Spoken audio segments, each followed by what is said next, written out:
अस्सलाम वालेकुम नाजरीन, मैं नाज़िम अली नाज़िम, आप देख रहे हैं यूट्यूब चैनल प्रोग्राम जागता पाकिस्तान में आपको खुशामदीद कहते हैं।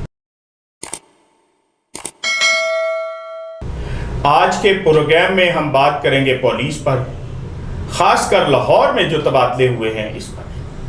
CCPO लाहौर तब्दील कर दिए गए हैं, DIG इन्वेस्टिगेशन तब्दील कर दिए गए हैं, DIG ऑपरेशन तब्दील कर दिए गए हैं।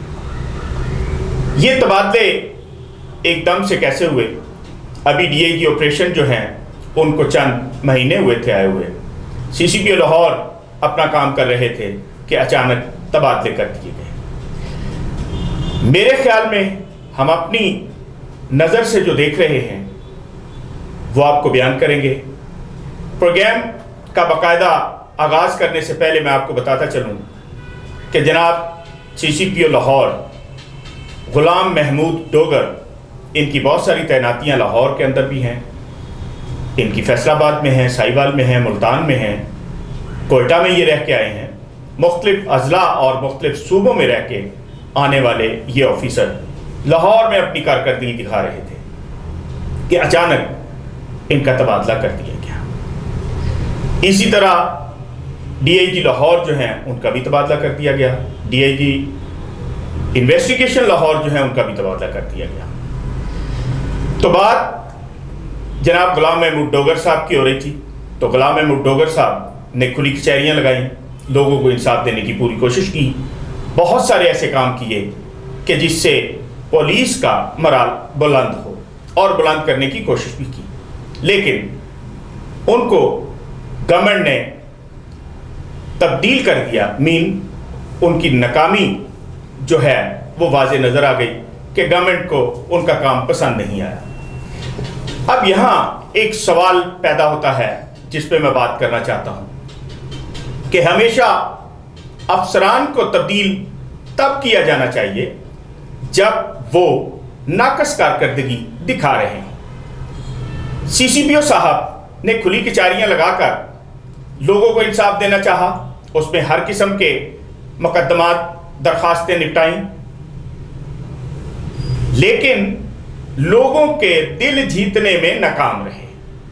अब दिल कैसे नहीं जीत सके तो उसकी वाज़ेह मिसाल बहुत सारे थानों में बहुत सारी बुजुर्ग औरतें, बहुत सारे बुजुर्ग मर्द, बहुत सारे बच्चे, बहुत सारे ख़ानदान चक्कर लगा रहे हैं, परेशानी का आलम है उनके लिए। बहुत सारे सताए हुए पुलिस के लोग अभी भी इस लाहौर में घूम रहे हैं। कोई अदालत से इंसाफ लेने जाता है तो कोई बार बार पुलिस के दर पे आता है। तो मैं बात को आगे बढ़ाता हुआ,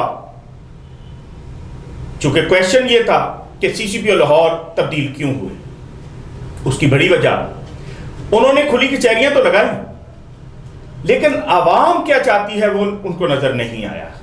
आवाम ये चाहती थी कि अगर उसकी जायज FIR है तो वो दर्ज हो, और जिसके खिलाफ दर्ज हो रही है वो ये चाहता था कि अगर उसके खिलाफ नाजायज FIR है तो वो दर्ज ना हो।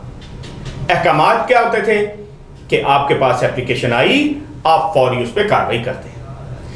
बहुत सारी FIRें मैं दिखा सकता हूं कि जो नाजायज हुई हैं, जो गलत हुई हैं। ऐसे लोग मौजूद हैं जिनके इल्म में ही नहीं बेचारों के, उनके खिलाफ FIR हो जाती है। अब FIR कैसे होती है? एक तो FIR होती है इंसाफ के तकाजों को पूरा करते हुए, और दूसरी FIR होती है एप्लीकेशन ली, उस पर वो क्या होता है, मार्किंग वार्किंग हुई और FIR दर्ज हो गई, और मुलजम बेचारा जो है वो घर बैठा है, वो ऑफिस बैठा है, उसे पता ही नहीं है, और वो FIR का सामना करना पड़ गया उसको। अब वो सामना कैसे करता है? थाने में जाता है, हवालात पे जाता है, रिमांड पे आता है, और मामलात आते हैं। फिर जब कोई चीज़ ऐसी सामने आती है वो बेचारा बेगुनाह होता है।